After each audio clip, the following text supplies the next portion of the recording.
Hey everybody, this is Ellen Weatherford. And Christian Weatherford. And we are here with your favorite animal review podcast, Just the Zoo of Us, where we take your favorite species of animals, we review them and rate them out of 10 in the categories of effectiveness, ingenuity, and aesthetics. We are not zoological experts. And honestly, I might not even be a podcast expert at this point, given my hiatus. Yeah. So Christian works for a healthcare company. So as you can imagine, what with the world happening, he's very, very busy.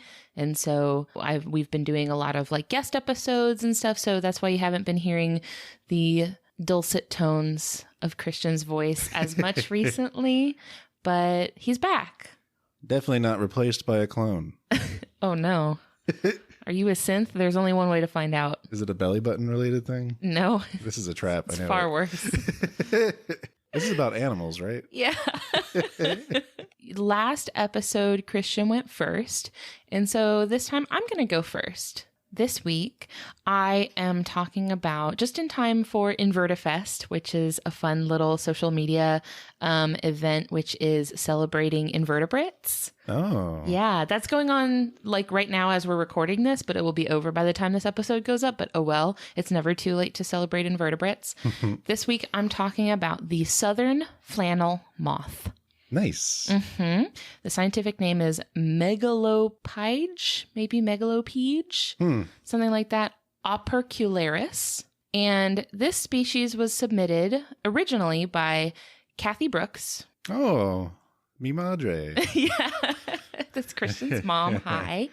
And also by Emily Bell. So thank y'all both for suggesting this really cool animal.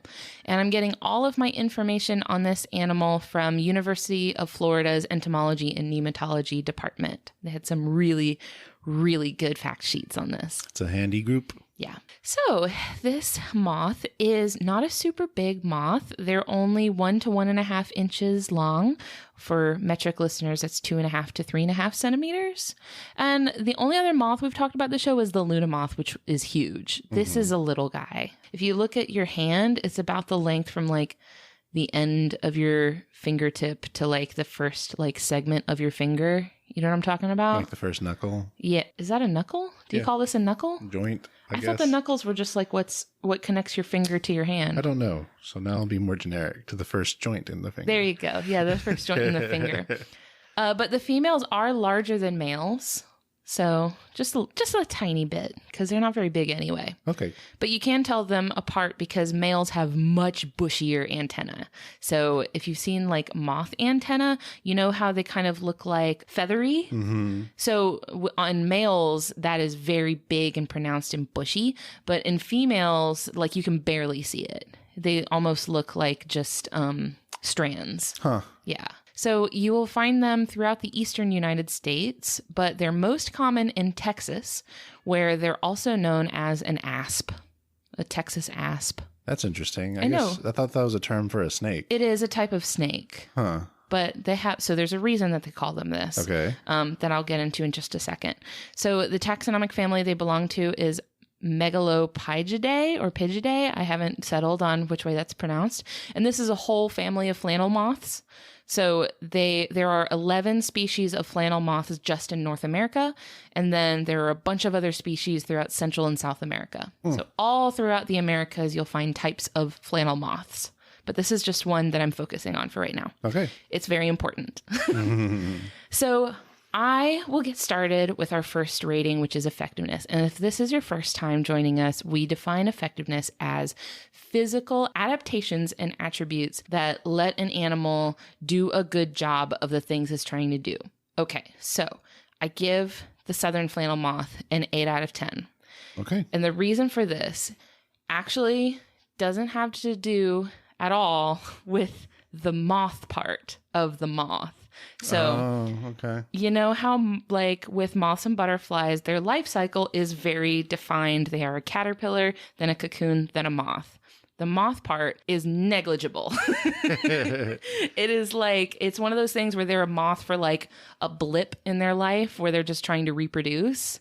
And really the bulk of their life cycle is in the caterpillar stage. Okay. So the larva, the caterpillar of the southern flannel moth, has its own name. And actually, when your mom requested this, she requested it as the puss caterpillar. Huh. And that they have their own name for the caterpillar stage of their life. Interesting. Yes. This is the puss caterpillar.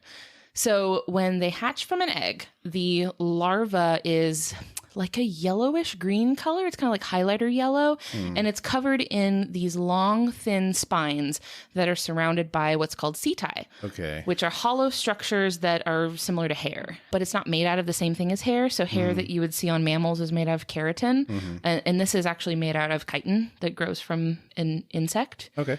It's similar in structure, but not exactly the same thing. And the setae grows like surrounding these long spines, and the spines are like hard and pointy. And as the larva gets older and goes through these molts, the hair gets thicker and thicker and thicker and thicker until you can't see the body of the caterpillar anymore. It's just hair. And it looks like it's like a dirty blonde color. And it's very like silky and smooth looking. Yeah. Are you getting a mental image? I think I've seen this. Yes. So it looks like a wig that has fallen on the floor that has a faux hawk. Okay. So it kind of like comes up to a point on top of it, and it has like a crest down the body. So the kicker of this caterpillar is that now that hair has grown very, very bushy, it conceals the body of the caterpillar, but what it also conceals is those spines that I mentioned earlier. That's important because those spines are equipped with a highly potent venom. So you cannot see them, but they are covered in super venomous spines. Interesting. Yes. So the venom is stored in these glands that are at the base of the spine. So the spine is hollow and there's venom stored in a gland at the bottom of them. And then these spines are able to puncture skin, and it delivers that venom when any pressure is applied. It can be as gentle pressure as like you accidentally brushing against it. That's not great. No, it's not. For us, it's great for the caterpillar. Works out super well for them. So the venom for humans, at least, is typically not fatal, but it causes extreme pain and really bad irritation to the skin. So you'll see a lot of redness and a lot of swelling in areas that have come into contact with this caterpillar. Well, and plus, it's probably the case if you came in contact with it, you probably got pricked by more than one of its spines. Right. So you probably got a good dose of it, especially if you like grabbed it. Yes. You know, like you probably, it's not going to be good. So the best treatment for a sting is to remove the spines from the site of contact. And these are like really, really tiny, thin, like almost invisible spines. And the best way to remove them is to take a piece of tape and put the sticky side along like the contact site and then rip the tape off. So it pulls the spines out. So that's like the first step. And then afterwards you just do normal like bug bite stuff like cold compress and take some antihistamines to ease the swelling, and then just ride it out. It's gonna people say the pain lasts for days. Not good. Yeah, it lasts a really long time. Are the spines long enough that you could like pull them with a tweezer if you wanted? It's one of those things where like I guess you could, but it would be really difficult and probably take a lot of time. Because like, what if you got stung on your scalp or something? Your scalp? Or like me, I have fairly hairy forearms, right? So if I were to put a piece of tape to that, I would be sacrificing some things there. Wait, is it worth it though? I don't know. What's worth more to you? Being in extreme pain or the pristine condition of your arm hair? You got to make those decisions, babe. So these venomous spines are a super reliable defense against predators. But there is one challenger that does threaten puss caterpillars a lot. Is it something that evolved specifically to counter it? No, it's not actually. This is called the tachinid fly. Oh, okay. And this is a parasitic fly. Oh, no. So what it does is it doesn't eat the caterpillar. It lays its eggs on the caterpillar, and the eggs stay there for a while until the caterpillar pupates and goes into its cocoon. That's when the fly larva hatches, grows, eats the caterpillar, and then pushes its way out of the cocoon. So instead of a beautiful flannel moth emerging from the cocoon, instead, now a bunch of flies have come out of the cocoon. So you're in for a little bit of a metamorphosis surprise. Rough. Yeah. It makes sense though, because like, isn't at that stage the caterpillar is basically caterpillar soup while it's turning into a thing? You know, I know that that's how butterfly cocoons work, but I'm not 100% sure that it's the same process for moths. Okay. Maybe it is. I'm not sure. I'll look into it later. So those venomous spines are actually lost during the metamorphosis. So once they emerge as a moth, they're totally harmless. They can't do anything to you. So like other types of moths, their adult form just only serves the purpose of reproduction. That's it. Their entire body is covered in these really, really, really fluffy hair-like scales. So I mean, their whole body is completely covered in this really, really like super fluff. It's like this kind of creamy colored, like a goldish, whitish colored, just fluff all over their body. Even like the wings are covered in these fluffy scales. Okay, so this must be where the flannel part of the name comes from. Yeah. So it's speaking to the texture, not so much the pattern. No, they're not like lumberjack plaid. I would love that. I know you would. That moth would fit your aesthetic so consistently. So yeah, that's what I gave them for effectiveness. I thought they were pretty good. That's interesting, and I like it. They're very well suited to survive caterpillarhood. I do wonder about the hair, though. Because like you would think if not for the hair, maybe your predators would get some warning first. Well, the hair serves different purposes that I'll go into in a minute. Okay. Predators have learned to avoid them. Oh, okay. So predators now have learned, like birds and stuff have learned now, okay, I'm not gonna go for that caterpillar. It's a bad idea. Humans, not so much. Well, like humans that know better do, but like little kids, for example, don't necessarily know. They just see something brown and fluffy and moving slow enough for them to catch it. So, yeah, it's not intuitive. No, not for humans. So that's effectiveness. I'm going to move on to ingenuity, which for us is behavioral adaptations that let an animal do clever things and solve problems in its life. I'm giving this moth and caterpillar a 6 out of 10.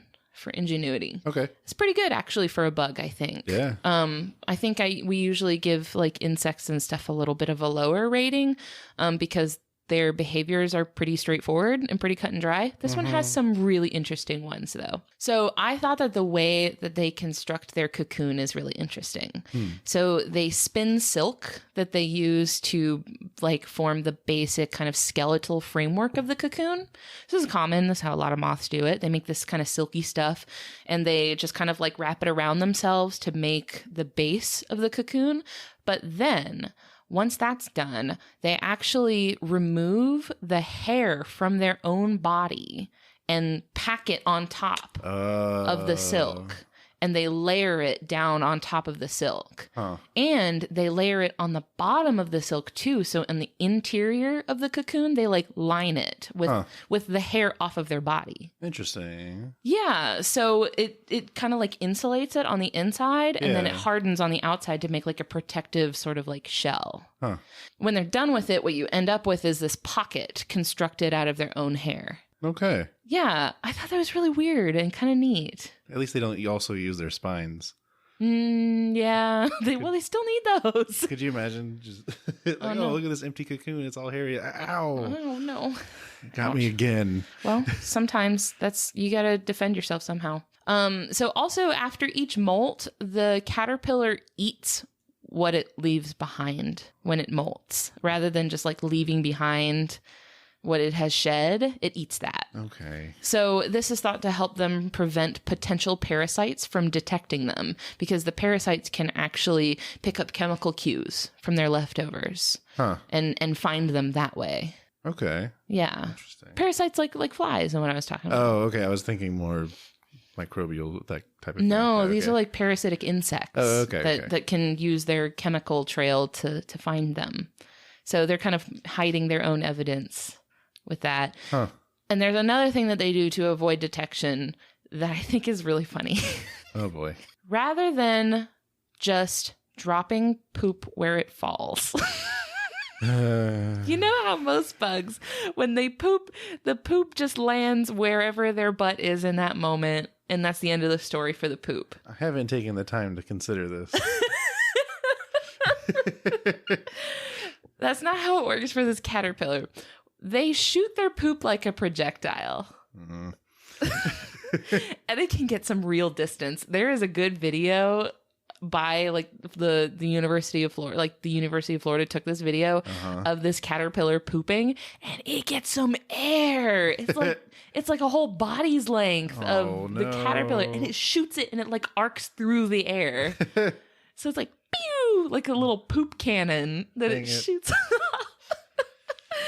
So this serves the purpose of not only throwing off parasites and predators off of their trail, but it also keeps them from getting poop on the leaf that they're still currently eating. So if they're on a leaf that they're eating, they don't want to then poop on it. Like it could get into their mouth.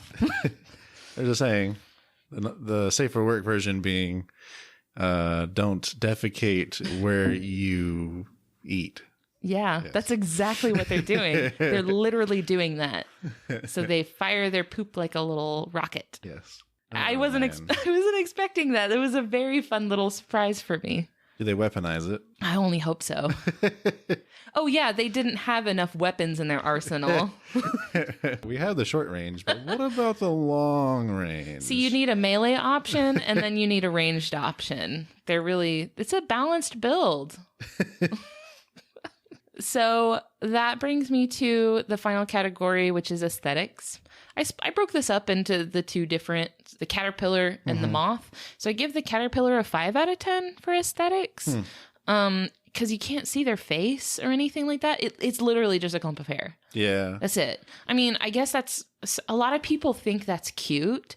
And I could see why you would think that is cute. But for me, a lot of cuteness factors into like a face. So with there being no visible face, I really don't get the cute factor. Kind of like the Thing from the Addams Family. Mm-hmm. Or like a Tribble, maybe, like from Star Trek. It's a bit like that. What that is. Okay. I've heard it referenced, though. Yeah. I think that's what it kind of looks like. And then the adult form of the moth, I give an 8 out of 10 for aesthetics because it's really, really pretty. So they're super fluffy. They have a really pleasant color to them. Yeah, it's just the moth is really pretty, but the caterpillar looks like a bad toupee. So that's all I got for that one. So going to wrap up with some miscellaneous information. I only have a little bit on this. So due to their fluffy appearance, children are the most likely to impulsively grab them. Mm-hmm. And also children being, small and having weaker systems and everything, they then have more like extreme reactions to the sting. So it's really they're very bad for kids. Like it's bad to have them around if you have kids around. So since they reproduce seasonally, so there's 2 times of year where you will see a lot of these caterpillars because they have like this sort of like baby boom, I guess. Sure. Twice a year this happens. And they're most abundant in the fall. So population booms of this caterpillar have resulted in school closures. Wow. I found 2 one was in San Antonio, Texas in 1923, and another one in Galveston, Texas in 1951, where there were so many of these caterpillars and it was so dangerous for kids. Like I'm imagining this was probably a period of time when kids were likely to be walking to school. Right. So if like kids are going to be spending a lot of time walking or like outdoors, they're going to be more likely to find these caterpillars. So yeah, there were so many of them around and kids were getting stung by them so often that they closed the schools. Crazy. Yeah. I feel like if you find anything fluffy in nature, just don't touch it. If you find really mostly anything in nature, your safest bet is to not touch it. Don't touch that tree. Don't touch that dirt. Nope. Don't touch any of it. It'll get you. Like, because and this one is particularly devious because it does, to humans at least, who have so many like domesticated animals that are fluffy and touchable and soft and cute and cuddly. We see like the fluffy look and we think, oh, I want to cuddle it. I have many things in my life that look like this, and I cuddle all of them. Surely this is no different. Maybe it's our own fault. I wonder if we would have that tendency without domesticated animals. I don't know. It really worked against us this time. So that's the southern flannel moth / puss caterpillar. Interesting. Thank you, baby. You're welcome. I wanted to take a quick second to thank our patrons on Patreon who help us out to keep the show going.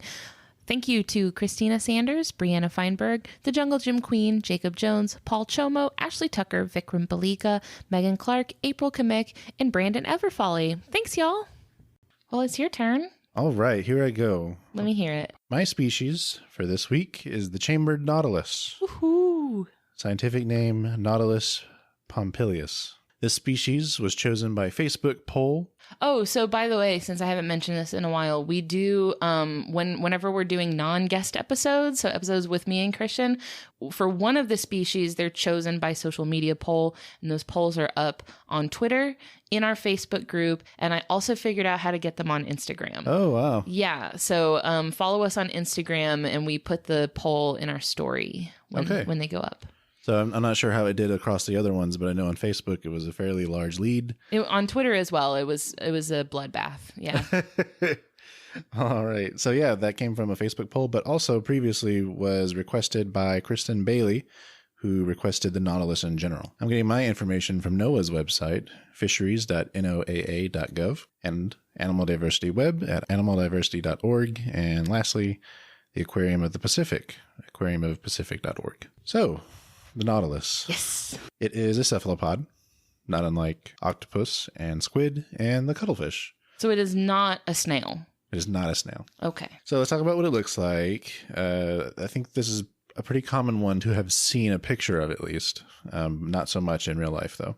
They're common in art. I feel like you see a lot of art of these guys. Yeah, they do have quite an inspiration aesthetic-wise, which I'll note on later. How big do you think they are, out of curiosity?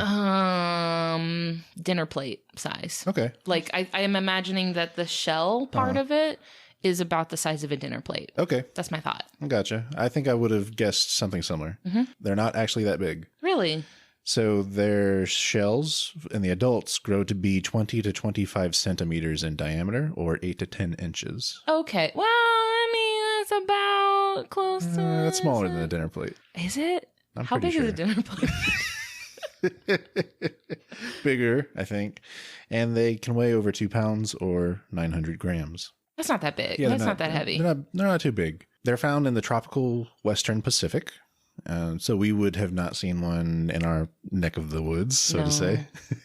We are right up against the Atlantic. Yes. They belong to the taxonomic family Nautilidae, which consists of 2 genuses, the Nautilus and the Nautilus. This one belonging to the Nautilus genus, found at shallower waters, still kind of deep though, whereas the Nautilus are even deeper and not a whole lot is known about them. Ooh, mysterious. Yeah.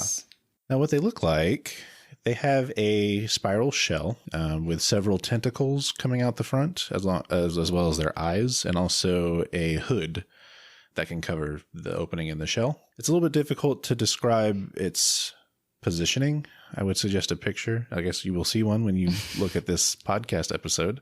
You know what? I think they kind of look like you stuffed a squid inside of a snail shell. Yeah, it does kind of look like that. However, maybe the shell is upside down as to what you might be imagining. So I'm going to jump right into it with their effectiveness. I'm going to give them a 9 out of 10 for effectiveness. Oh, very good. And there's only one thing I could really ping them on. Maybe 1.5 things. Oh, okay. So one of the things is their eyes. They actually have pretty primitive eyes compared to other cephalopods.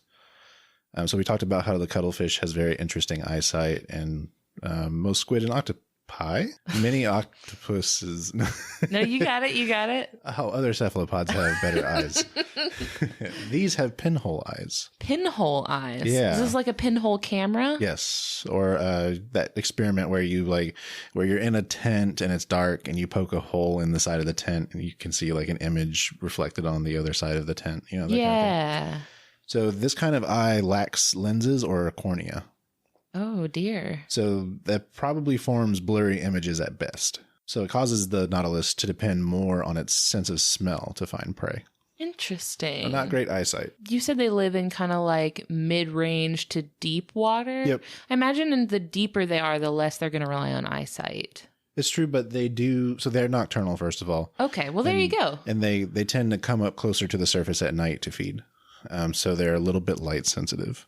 That makes sense. Yeah. So I guess they're like, if they didn't really need eyesight that much, they're probably like, we don't need to work on that so bad. My next point for effectiveness is their tentacles. They're a little different from the other cephalopods in that they don't have suckers on their tentacles. They have grooves. Grooves? Yeah. They kind of look like, to me, the bottom of a gecko toe. Okay. With these little like wavy ridges? Yeah, that's what it looks like to me. Okay. So still good for grabbing, just not in the same way that the other cephalopods are. It's more like friction-based than suction-based. Yeah.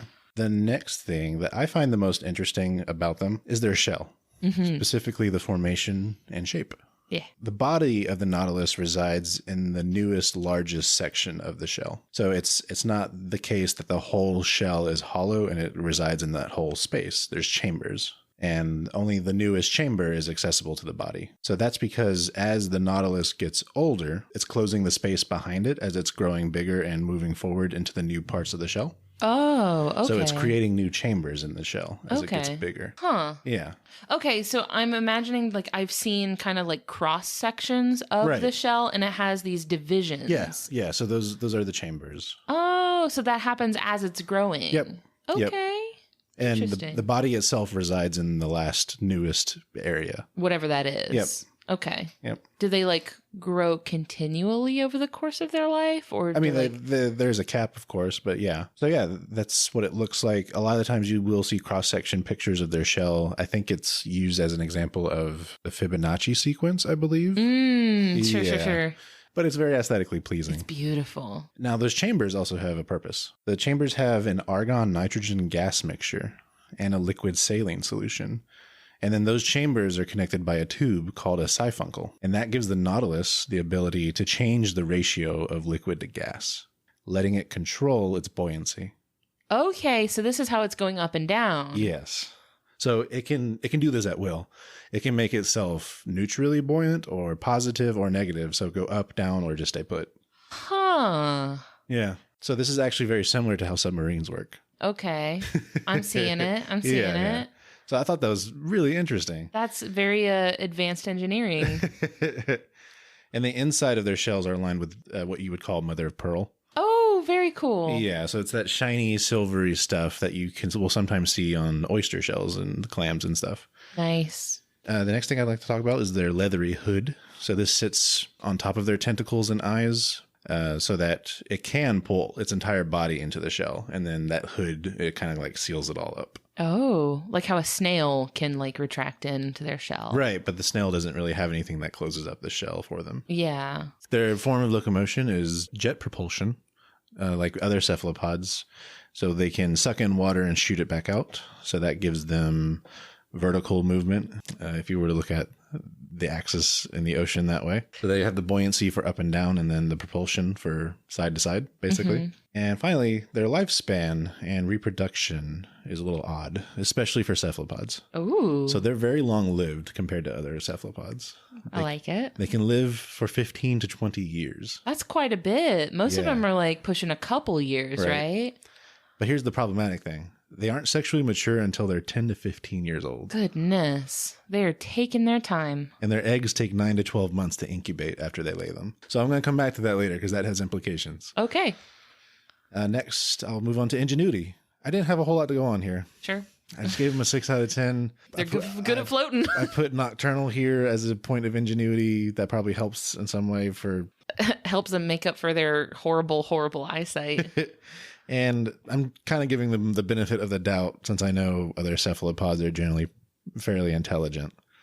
Well, okay. So I actually, this will be a spoiler for an upcoming guest episode. So I won't give too much away about who the expert is. Okay. But we were talking about a type of squid, and they mentioned that this one type of squid didn't have too much going on in the ingenuity department. Okay. So so I I guess like the only cephalopod we've talked about on the show is this cuttlefish. That's true. Which really had it like it's like the top there. Yeah, and octopuses do also tend to be pretty smart.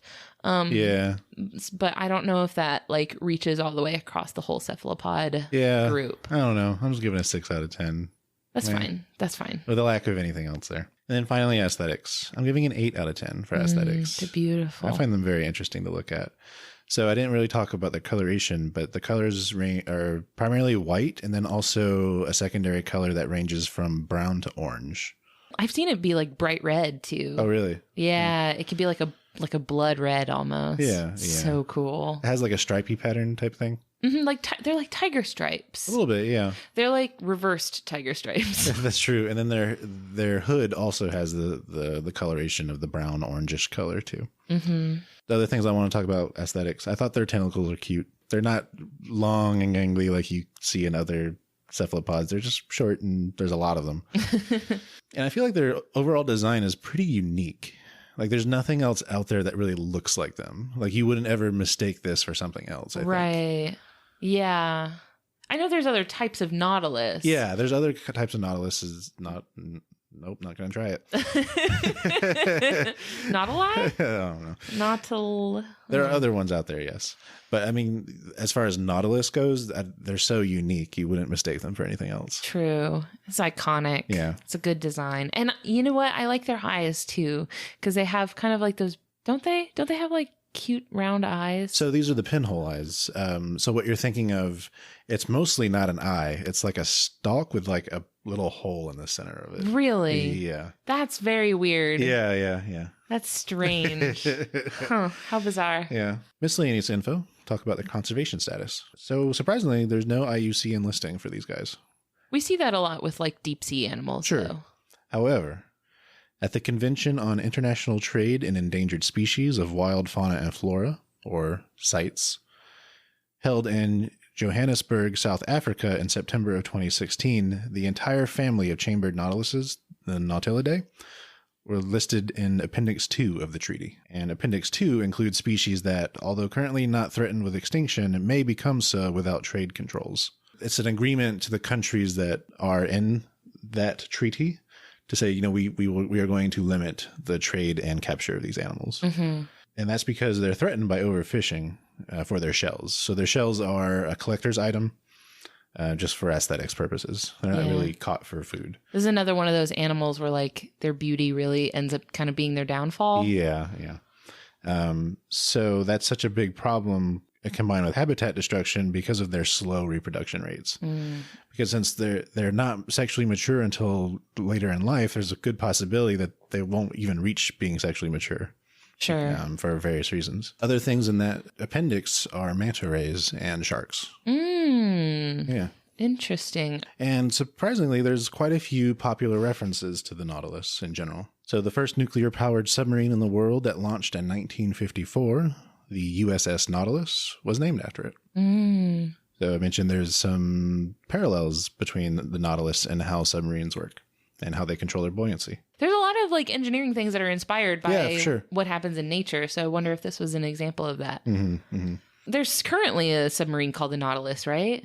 Maybe. I think it's... oh, you're thinking of the scientific thing that will record video of... Yeah, they do cool live streams and stuff. Like... I think that's the name of the boat, not the...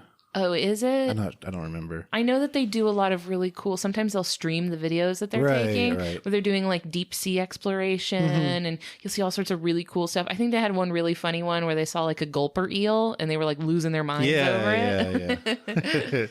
Yeah. Also, it is the subject of Oliver Wendell Holmes' famous poem, The Chambered Nautilus, which was shared by Bob Gant as a comment on this Facebook poll. Very good. Yeah. So it's a pretty interesting poem and also what led up to it. So Holmes is from Massachusetts, which is in the United States.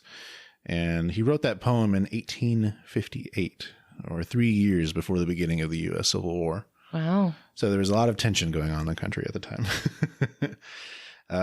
The poem speaks to the life and death of a nautilus, and it's seen as a metaphor for human life and growth.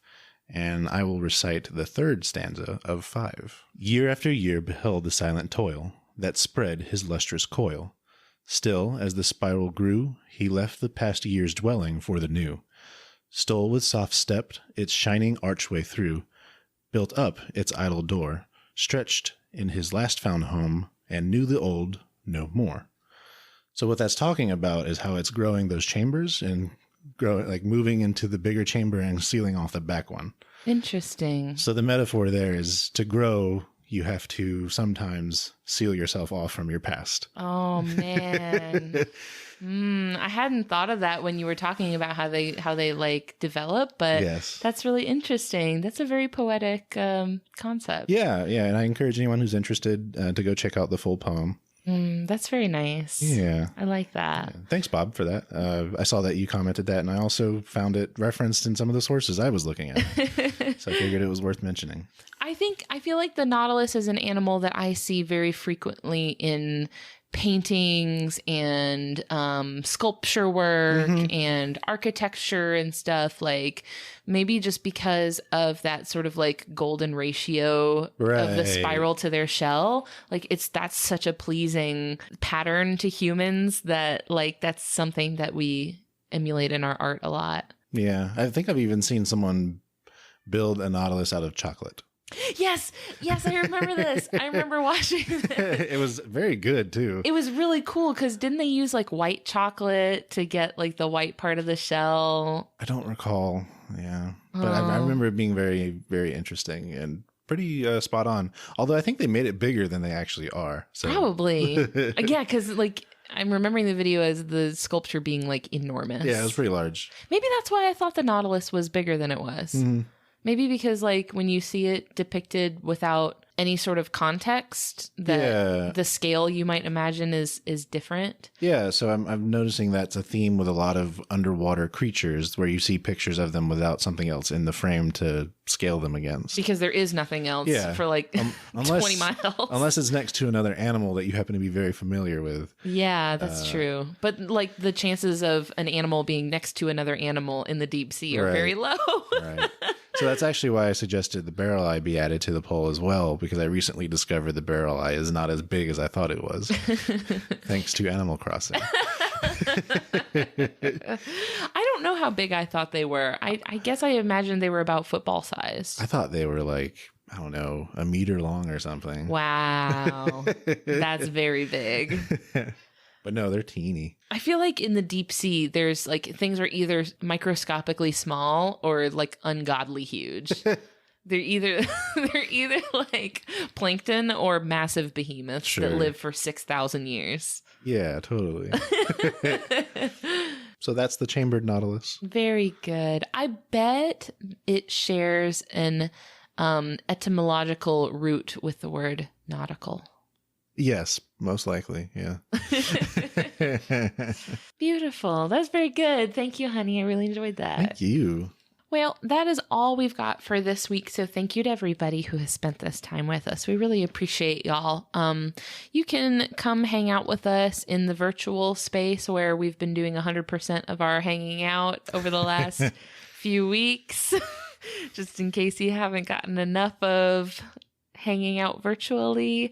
You can come do that with us. We're on Facebook, we're on Twitter, we're on Instagram. Just search the title of the show and you will find us. If you have an animal species that you want to hear us review, you can either send those to me via email, and my email address is ellen@justthezooofus.com. You can hit us up on social media for those. We keep a running list of all that stuff. Just figure it out. You can get them to us. It's okay. It's not that complicated. And for my final note, I would like to thank Louis Zong for letting us use his song Adventuring off of his album B-Sides, which we use as our intro and outro music. Yes, thank you. Thank you so much. We really love it. And that's all. All right. It's good to be back. Thanks for joining me, Christian. Anytime. I love you. I love you. And I love you, listener. That's when you're supposed to say it back. I see you as a close friend, listeners. Bye. Bye.